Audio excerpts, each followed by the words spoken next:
Do this. All right, welcome. Welcome, everyone. Welcome to the first round table of 2019. Okay, so it's been a great year so far. It's been 2 days. So today we're going to go through a couple of things. I'm going to talk about the foundations and building the foundations right. I'm also going to talk to some of you in here and get your I guess background on certain things, or maybe some patterns that you've had in the past, and how do we break through those patterns as well. But first of all, I want to talk about the structure of these roundtables and what's going to happen moving forward. Okay, I always want to create, I guess, value, and I always want to make it exciting for you ladies that it's worth your while coming to these Wednesday 8 p.m. roundtables, because I know a lot of you live busy lives and you have a lot to do. So what I want to do, and this will change with time as well, but just for this month, we're going to do roundtable with me tonight. Next Wednesday, we're going to do a workout. Okay, so we're all going to do a workout on here because I think it's the best time to catch everyone. So you might want to move your WOD to a different day because you're going to be really sore otherwise. So that's what's going to happen next week. The third week is I'm going to bring my friend, the psychologist, back in, and he's going to do a session. And then the fourth week, what I'm going to do, it'll be a couple of things, okay? It could be a little cooking show with me and my wife, cooking stuff that I think that you guys can have. It might be dinner, it might be breakfast, lunch, or whatever. It'll be really interactive, and I'll tell you what you need to do for that. And you'll bring in all the food stuff that we need. Hey, Sandra from Queensland, how good. All the stuff that you need for that cooking show, and we'll make it all together and make it really interactive, and I'll give you some ideas as well. Hey, Sandy, give you some ideas as well of recipes that you can do it at home. That session also might be a stretching session that some of you may need after the exercise, or it might be something to do with mobility. It just could be a real miscellaneous one, that fourth one. Okay, so if you just came on board, I want to tell you again, this is how the structure will work monthly. I'll do a round table to start off with. It'll be a live workout the second week. The third week will be a round table with Jacob, the psychologist. And the fourth week will either be a cooking show with myself and my wife, or mobility or stretching. Okay, so hope that makes sense. Hope you're excited. So am I. Hey, Anna Christine. Hey, sorry. Late. All good. Okay. All right. So I'm just going to share my screen with you all.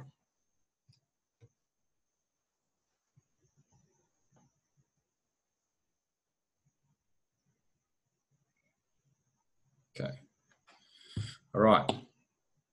So I want to talk about the foundations. A lot of you that have been with me for a while, you've heard this, but I want you to open your ears a little bit wider, because I want to start the year right. Okay, and a lot of you that are stuck with me have got these foundations right, so I don't want you to take it for granted. And for you that are new on here, I want you to really sink this in as well, because the people that are stuck out in this program have got these foundations right, and that's what has helped them to not be a statistic of one jumping onto a program and then all of a sudden, say 2 weeks in, 3 weeks in, it's not for them. So the first thing I want to talk about is being committed or interested, okay? So I talk about this a lot, and I want this to really sink in. Committed or interested, very simple, okay? If you're interested in this program, you only do what is convenient, okay? And I've had a lot of calls with a lot of mums all around Australia. The common thing is that I can't do this, I can't do that, I'll only do this, I only do that. And then I say, are you getting the current results that you're looking to achieve? And they say, no. And I said, well, something has to change. So we need to push you outside your comfort zone. So people will say that they put themselves in a box and go, I can only do X, Y, and Z, and that's the only way I can do it. I can't run, I can't do this, I can't do that. And that's okay. As long as you're getting those results, it doesn't really matter what you're doing. But if you're not getting the results, then something needs to change. And that's being interested. You only do what is convenient or what is not pushing you outside your comfort zone. Committed. And I've seen a lot of commitment from a lot of you that's been in the program for a while, and people that are just beginning as well with today and the agenda. It's just been amazing, okay? Because you're committed, you do whatever it takes, okay? Sandra's on holidays and she's still on the round table tonight. Okay, so for me, I see commitment, okay, to that. And commitment is you do whatever it takes, okay? And with commitment, I talk about it's not perfection. I'm going to talk about that tonight, is commitment is not about perfection. It's about hitting that wall, hitting that hurdle, and still being able to find a way. Okay, using the group for support, using me for support. But a lot of people, when it hits that hard point, they go, it's not for me, and I quit. And that's someone who's interested. So my question to you, someone's flying a plane. Hey, Naomi, how you going? Committed, interested, okay?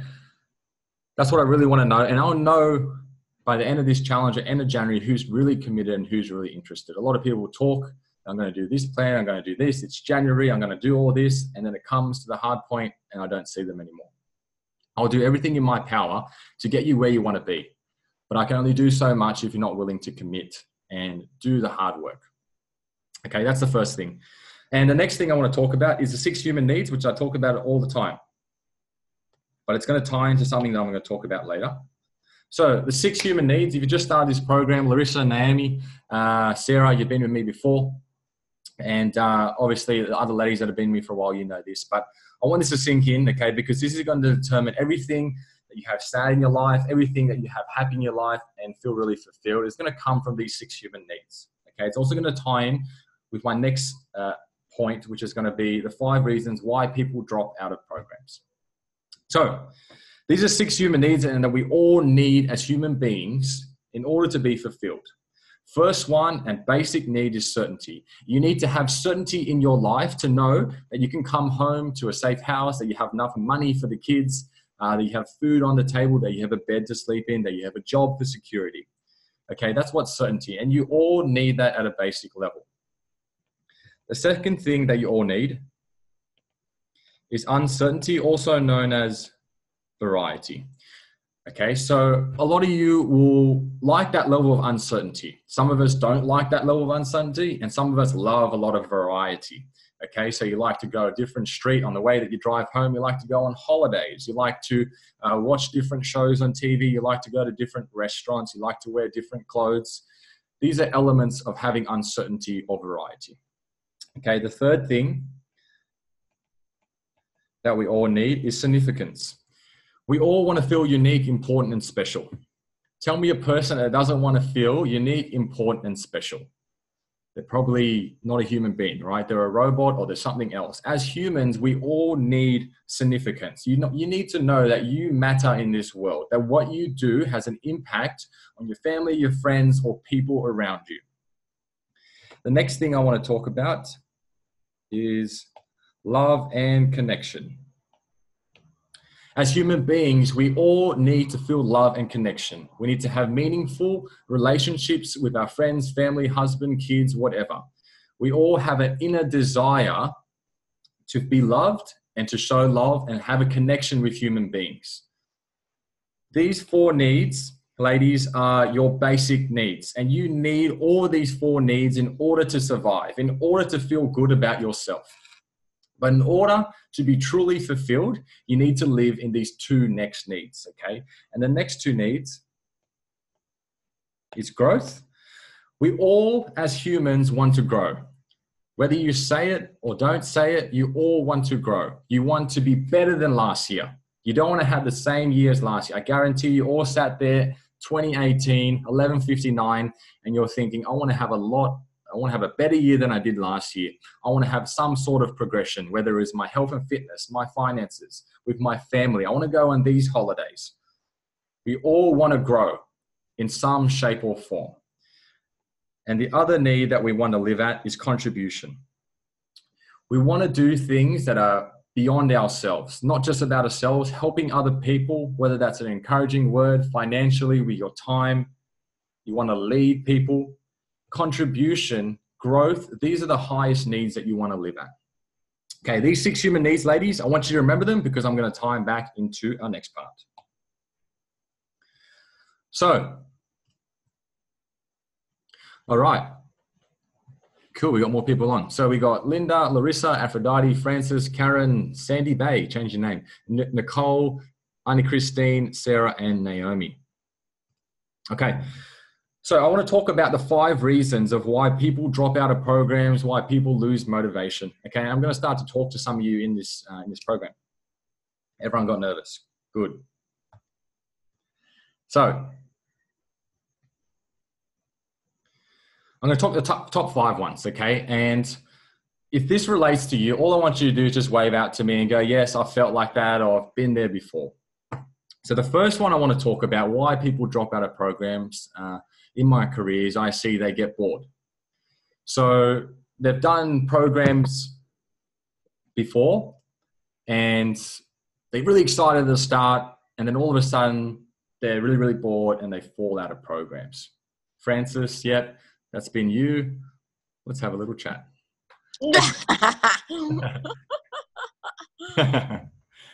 So tell me a time in the past when you have done a program, you've gotten bored or you've gotten over it, and you've fallen off the program. Weight Watchers. Weight Watchers, okay. Tell me a little bit about that. I got bored counting points. Okay. And what was it exactly that, was it a 4-day period? Like you got bored all of a sudden and you're like, yeah, I'm quitting? Or was it like a... No, it was kind of over a period of time. I think like I'd lost a little bit of weight, and then, you know, I thought, oh yeah, I've got this. And then I had to go back to counting points again. And it just bored me to tears. Like the meetings were boring. I don't know whether it was just a particular group I was with, but it wasn't very interactive, and I just stopped going to the meetings because it was just boring, and it wasn't challenging me enough, I don't think.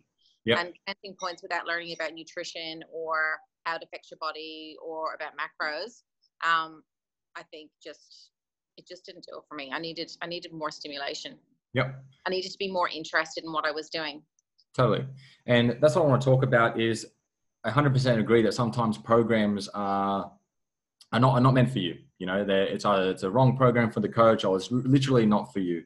The board that I'm talking about would probably relate to, if we look at the 6 human needs here, what are you looking for? It's probably variety, right? You're looking for a little bit of uncertainty. You like that element of not knowing what's coming up. You can't really predict, but you don't want too much uncertainty. What I see is, how can we pinpoint this? And is this an actual program problem, or is it something that a lot of people, in your case, it's not an excuse. I see boredom, people use that as an excuse, right? Mm-hmm. Underlying, there's something deeper going on, but they'll say, I'm bored. And then I say, tell me a time that you weren't bored. And they say, when I start new programs. And I can tell that this is a trend that's going on with them, is they get excited about new programs and they drop off, and they get excited and they drop off. So with boredom, thanks Francis for sharing as well. With boredom, ladies, what I want to tell you is, what are your triggers when you're bored? Is it like, okay, I'm getting a little bit over that, and you know, I don't want to, how long does it take for you to fall off the program?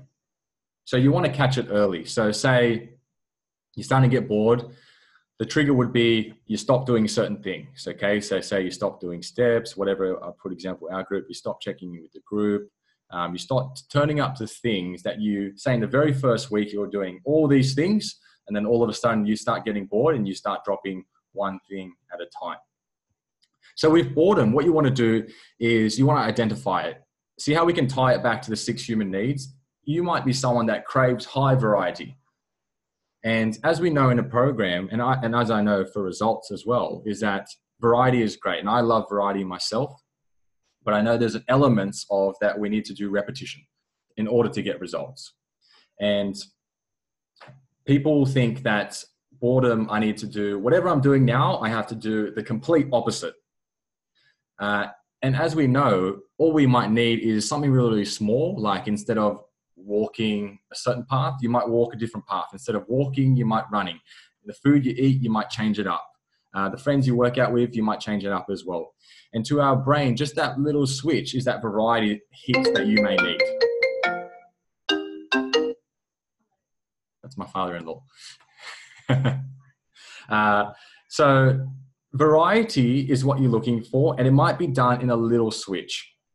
So for me personally, because I like a lot of variety as well, I'll do weights one time, I'll do cardio, I might go for a swim, I might do walks. And that's all I need for variety. It's just little changes. But in your head, you might think I need a drastic change, and therefore that will give me the variety. So my recommendation is just little tweaks that might help with boredom. Okay, next one. Who's ever been part of a program in the past and you didn't get results? Everyone got results. Okay, let's talk to... Hello, Linda. That was my husband who made me put my hand off. Oh, beautiful. I don't get results because I decide I can be the lone wolf, and I'm someone who thrives on the knowledge and I don't put it into action. So yeah, I've been on programs and not got results because So it wasn't necessarily the program, it was you. I frequently think it's me. It's me because I always tweak it to suit me, and that tweaking is probably where I let myself down. So. Right. So you tweak it to a way that works for you. Yeah, which is really just maintaining my bad habits, really. Right. And has that been a pattern with other programs in the past? Have you seen it being a common trend? I can relate to Francis because I've done Jenny Craig a few times and I get bored with that because I don't like the food. I like to cook. Yep. My cooking's pretty good. And so I loathe the prepackaged food, and the boredom of that has meant that, you know, in the beginning when I commit to it, it does work, but over time it doesn't because I drop off my commitment. So, and does that demotivate you when you're not seeing results? Yeah, absolutely. Absolutely. And just, yeah, bad habits quickly kick in. Yeah. Okay. Negative self-talk. Yep. Okay. Perfect. So thanks, Linda. What I want to talk about results and what I'm really targeting here is I've done a lot of clients and they say they're not happy with the results. And I'll hand on heart take any responsibility where I feel like I haven't given the right program or I haven't given the right nutrition plan or whatever it is. I wasn't the right fit for the person. The results that people a lot of the time complain about is they're not putting 100% effort into the program. If you put 100% effort into the program, could be this program, whatever program you've done in the past, and you're not getting results, then something might be wrong. Okay, the coach is not right or whatever. But the world that we live in now is all about the quick fix. It's all about, I need to get a result. And if you go anywhere, the lemon detox diet, the Herbalife, all these kind of diets, you'll lose weight. And I guarantee you'll lose weight, but it's all about the quick fix. What happens in the quick fix result is that you never learn anything because you think that's the way that I should lose weight. And all of a sudden, when you hop off that program and then you go to another program and then you actually have to do hard work, your brain goes, wait, I just did a lemon detox over here and I lost it, 3-4 kilos in 1 week. I'm doing your program and it's taking me 4 weeks to lose that weight. So now your whole mindset is flipped. So my encouragement to you is that results and long-lasting results takes time. And that's what the fitness industry won't tell you. They'll sell you all these quick fixes. You'll get this, you'll get that, you'll get this. But it doesn't teach you how to deal with the hard times. It doesn't teach you about the struggles that you'll need to go through. It tells you how to lose weight. You'll lose it in 2 weeks and then all the best. Once you hop off it, see what happens after that. It's the world we live in. If you want to go date, you swipe left, you swipe right. You don't have to do any hard work to get that date. You want food, you order Uber Eats, it comes at your door. The health and fitness industry, they know that they can make lot of money of selling off these quick fixes because that's how our brain works. We're very impatient nowadays because that is how media, social media, marketing, everything is marketed for our weaknesses. And they know we'll give into that because we want that. And I want to tell you the opposite of that is that in this program, I will not promote quick fixes. I will not promote anything that's long lasting, but you will get the results and it will be sustainable for the long run. Because people in the health fitness industry, majority of people want to do the least amount of work and get the best results. So say someone goes from no workouts, no eating well, and then they start going 2 workouts a week, but they're still eating horribly. And then they go, I should lose 2 kilos because I'm doing a little bit more than I was before. And if you look at what you're currently doing and the results you're getting, it's probably about right. So I will constantly tell you this, and I'll constantly tell you that I won't tell you the sexy stuff because I'll tell you how it actually is, that it takes hard work and you're going to have to go through tough times, and you're going to have to eat good. You're going to have to move. You're going to have to get your stress, your sleep right. You're going to have to make yourself a priority. All that stuff that you don't want to hear. Because the reason the fitness industry doesn't sell that, because it's not sexy. If I sell your program, hey, you'll get a result in 12 months. You probably go, oh, no, I'll probably go for that one over there that says 2 weeks, I can lose 12 kilos. But I tell you right now, it's not sustainable. And I've seen clients that they've come to me from Herbalife, from all these things that tell them they can do it in this short amount of time. And the testament to that is people that have been with me for 5-6 months, they've lost a big amount of weight, and they continue to lose weight, and they continue to still be here on a Wednesday night at 8 p.m. Because it's the little things that you do consistently over time that compound over a year, 2 years, 3 years, 4 years that eventually get you the results. That's results. Next one. All right. How many times has someone done a program in here today and you've been demotivated, so you dropped out of the program?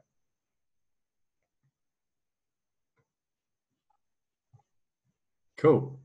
Oh, all right. Fiona.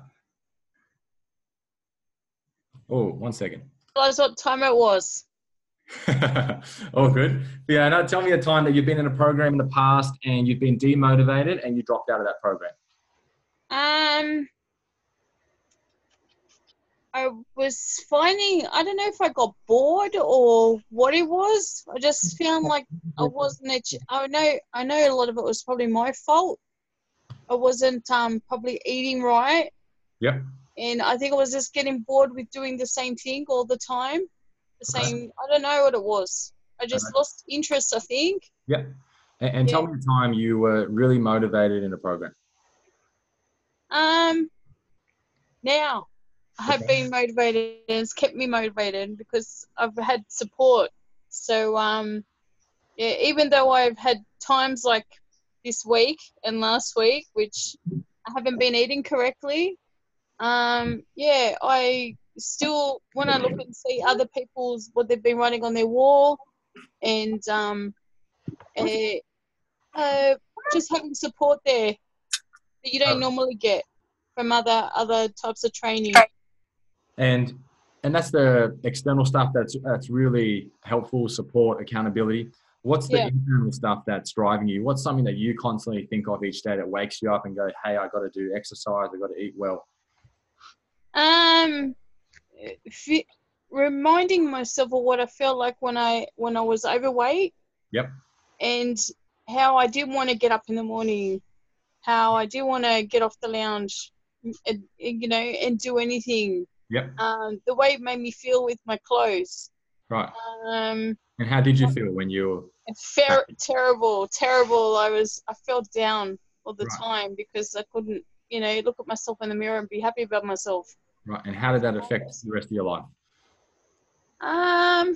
Even just going out, going to a wedding, going anywhere, and looking at other people looking nice and feeling like a big sack of potatoes. So,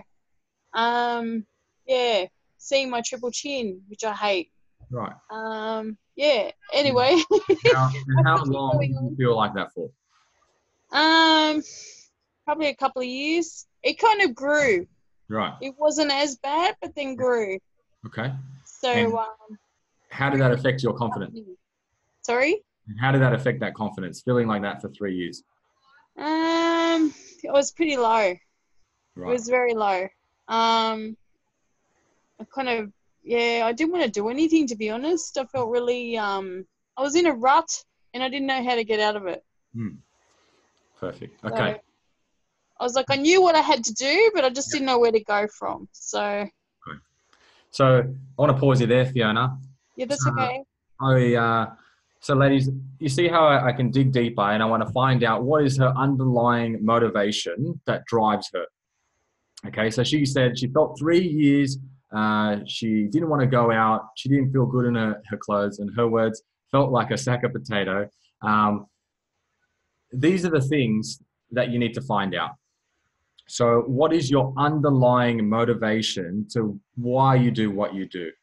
And that's the reason people lose motivation, is that they lose the reason why they first jumped into a program, or they lose the reason that they were so motivated. If you think about a time in your life when you've been in a health fitness program and you've been unbelievably motivated, I guarantee you we can find it and dig deeper to a point where there was a pain. You felt this amazing pain and you're like, I cannot deal with this pain anymore and I need to do something about it right now. And you did. And Fiona is a perfect example, okay? She's lost nearly 20 kilos in this program, and she's been with us for 4 or 5 months. And you can tell, see how I dig a little bit deeper, and I can tell that she came from a place of pain. And that pain drives her every single day. And I've been watching her journey really closely, and you see her always going live in the group. She's walking, she's doing a thing. She has 5 kids, and that's demotivation. So when you're feeling demotivation, I want you to dig deeper and find out, ask yourself, why did I start this program? Why did I start this program? And you'll say answers like, I want to get fit, I want to get tone, I want to lose weight. And then you want to ask yourself, why is losing weight so important to you? And then you might say, look, I want to feel a little bit more confident. Do you not feel confident now? How does that make you feel when you don't feel confident? How long have you felt like this? How has it affected your life? So these are the questions that I ask all my mums before they jump on this program. Is I ask them, they'll give me these answers, and you've probably done it before, is I want to be fit, tone, and lose weight. That's a surface answer. That's the tip of the iceberg. I want to find out what is underneath the surface and what is making you drive. Because when times get tough, you look at that why, and that drives you, and it should excite something within you that really makes you go, hey, this is the reason why I'm doing these little things, because I don't want to feel like that again. And that's how you get out of being demotivated. For example, the most motivated people that I've ever trained is a lady that's about to go into her wedding. She's never been more motivated than ever. Ask my wife. They got a goal, they got a strong motivation, they want to look good, they got a time frame, they are just driven. You tell them to do this, they'll do extra. So because they have a strong motivation that's constantly driving them to that end point. And your why can change. Your why can change. It doesn't have to be that pain point, because as you develop, as you grow, you move on, and then you have a new pain point. You don't want to feel like X. And my biggest pain point for myself,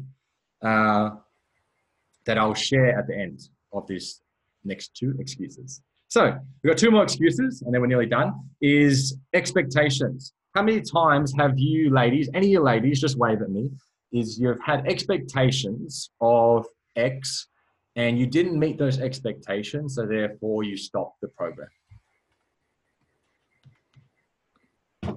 Hello, Larissa. Hi. How are you? Good. Tell me a time when you've been a part of a program and you had a certain expectation, you didn't meet that expectation, and you fell out of the program. The many times I've done Weight Watchers as well, I get results at the beginning. They're quite quick, and then you sort of plateau, and then I get bored and give it the flick. And with these expectations, can you tell me a little bit about it? What did you expect when, say, you started the Weight Watchers? What were some of your expectations?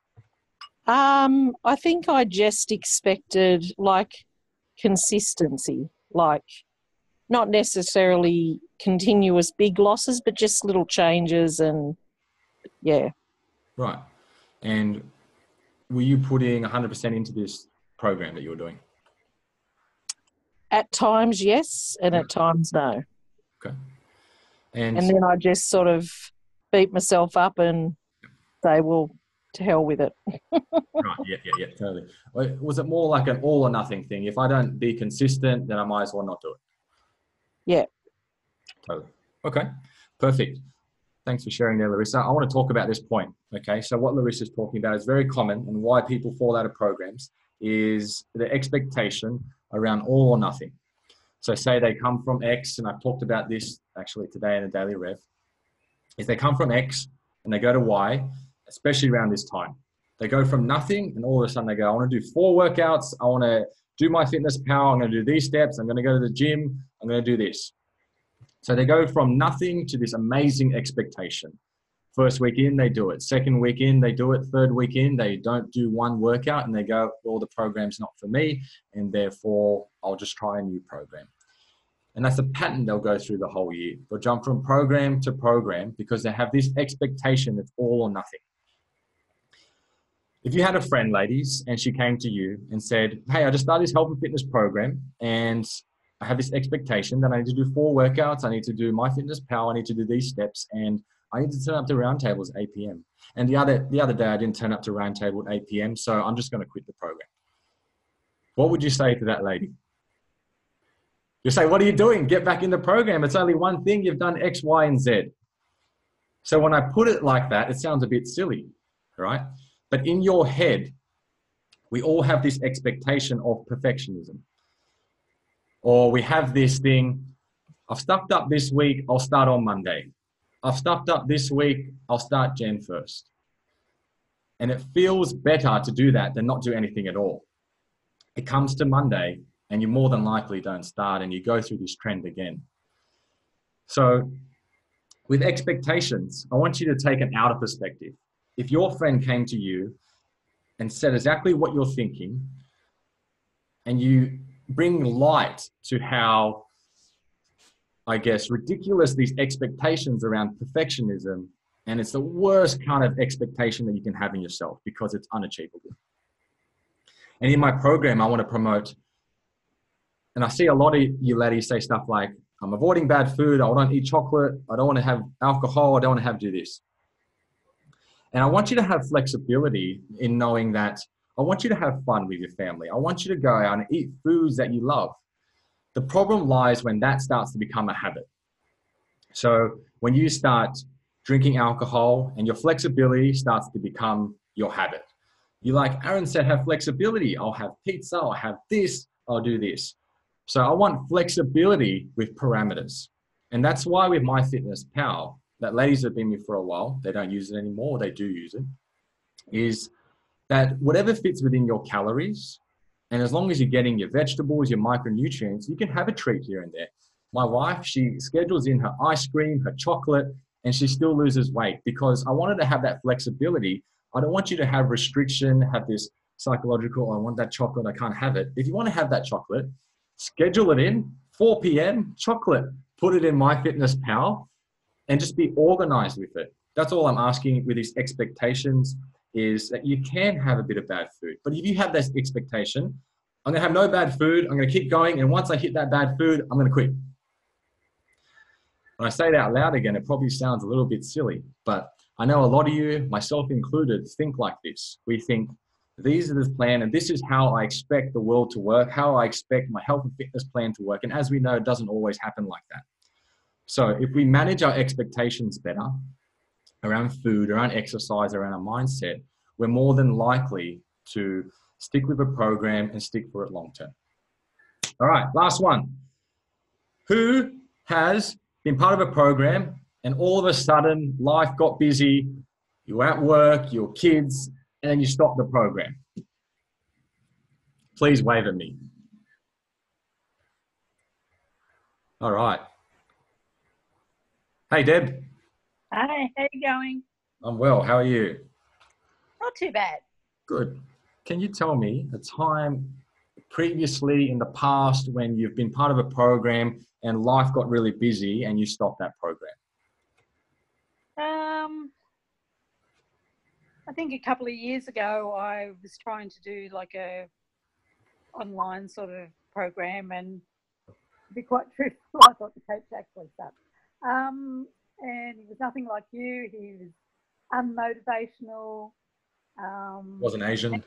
Demeaning is a word that I used at the time. Yeah. I remember. And just basically, I just sort of looked at it and went, this is a waste of money and my time, and I'm not getting anything out of it. I'm not being motivated to do things. And so I just went, give it up. Mm. And did life also get in the way that sort of caused you to fall off the program as well?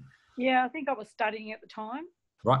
and working and what have you. And yeah, I think it was a combination of all those sorts of things. And yeah, just life was too much, and that was an easy fix to get rid of one thing. But that was the least motivational thing I had there. Okay. And tell me a time when you've been really busy, Deb, and you still managed to look after your health and fitness. I think this year, even since joining, Yep. My health hasn't been the best. Well, not my health, but I've had vein issues and legs and problems. Still having them, but I'm still trying to do as much as I can and keep on pushing. And I don't intend to give up on that now. What has been the difference, Deb, with, say, before when life was busy and you stopped the program, and now you're still busy, but you're still managing to look after yourself? I think it's a motivation within this group and yourself. I couldn't actually have, after the last online sort of thing that I tried, and now trying this. You're amazing. The ladies are amazing. Thank you. It's just the support you get with this group, and everybody supports you, and everybody has something positive to say. Awesome.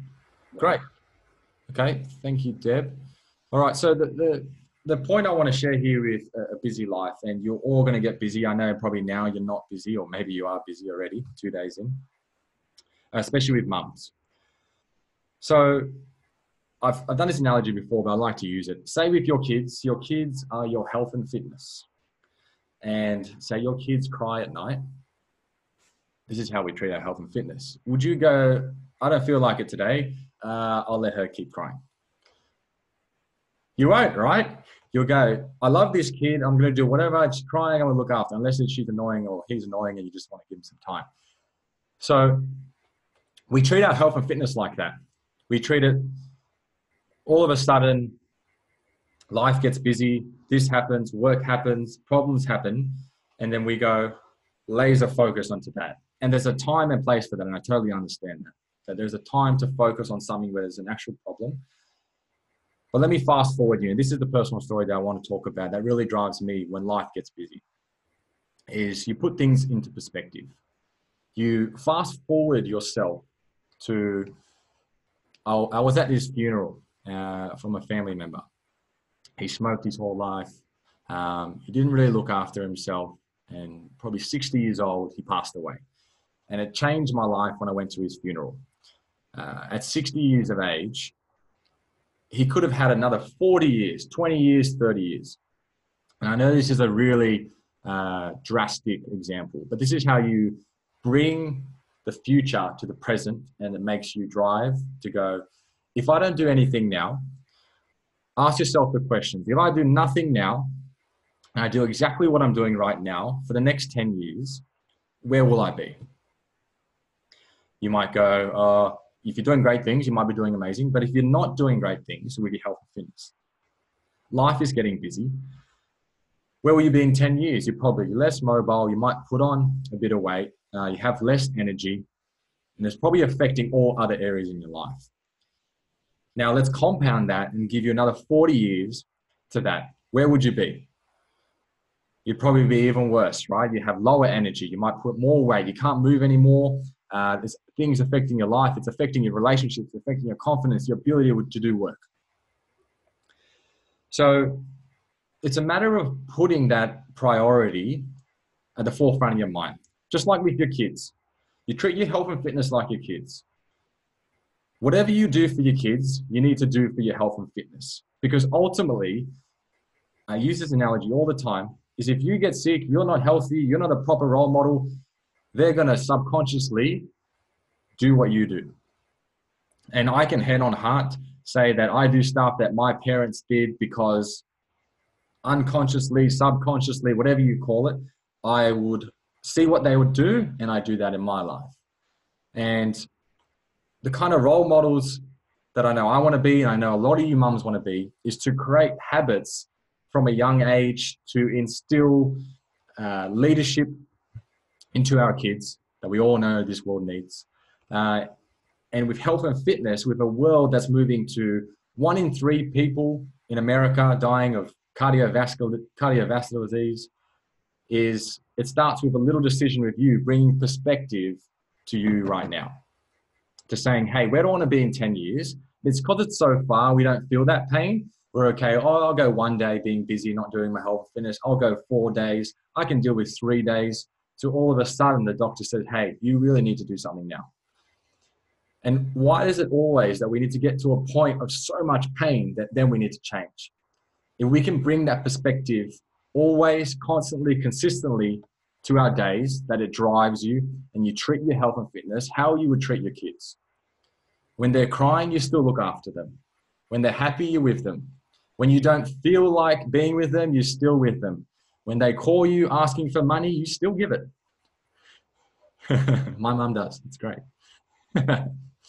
So that's the perspective that I want all of you to have moving into 2019. The 5 reasons why people drop out. And like I said, I'm going to constantly provide value. I'm going to check in individually with you all. And just for confusion's sake, there's people that are on my January agenda, which is to do move, nourish, and restore. If you've just started, you're on my website doing a totally different challenge.